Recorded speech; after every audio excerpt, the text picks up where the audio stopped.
ఓం నమో నారాయణ.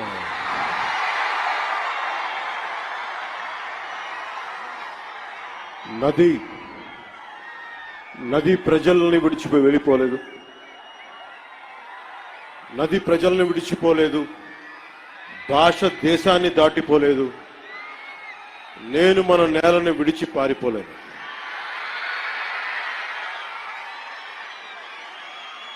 చాలా కీలకమైన సభ ఇది. ఈ రోజున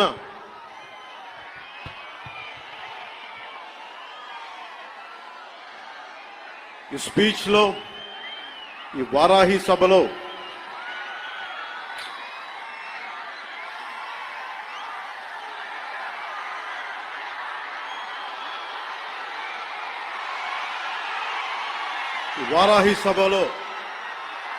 చాలా ప్రత్యేకమైనది.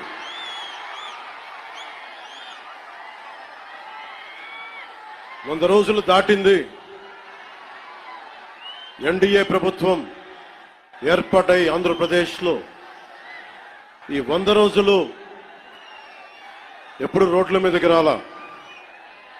బయటికి ఎంతసేపు అభివృద్ధి, సంక్షేమం, ప్రజలకు ఎలా మేలు చేయాలి, ఏమేం ప్రామిస్ చేశాం, వాటిని ఎలా నిలబెట్టుకోవాలి,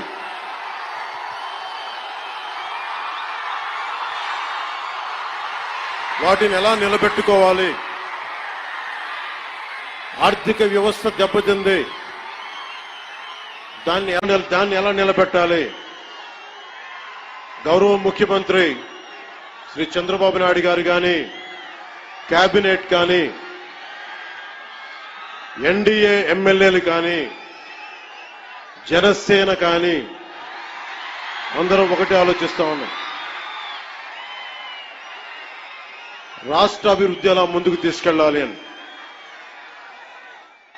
గెలిచిన రోజున ఏం చెప్పాం? 160 ఎమ్మెల్యేలుగా గెలిచి, 21 మంది ఎంపీలుగా గెలిచి, ఆంధ్రప్రదేశ్ బలం, ఆంధ్రప్రదేశ్ విజయం, కేంద్ర ప్రభుత్వానికి వెన్నుదన్నుగా నిలబడింది. గెలవగానే నేను చెప్పింది కూడా ఒకటే, ఏ పార్టీ కూడా మనం పగా ప్రతీకార రాజకీయాలు ఉండవు, ద్వేషించం, చాలా మర్యాదగా వినమ్రతతోటి ఉన్నాం. దశాబ్దం పైన నన్ను వ్యక్తిగతంగా తిట్టారు, కించపరిచారు, అవమానం చేశారు. చాలా అవమానాలు పొందాం, పరాభావాలు చెందాం. ఏ రోజు పల్లెత్తు మాటల్లా స్థాయి పెరిగిపోయి, ఏ 7 కొండల వాడైతే, ఏ కలియుగ దైవం ఆయనకు కూడా అపచారం జరిగితే మెత్తగా ఎందుకు ఊరుకుంటాం? మాట్లాడకుండా ఎందుకుంటాం? ప్రతి ఎలక్షన్ ప్రతిదీ రాజకీయ కోణంలోనే చూస్తామా?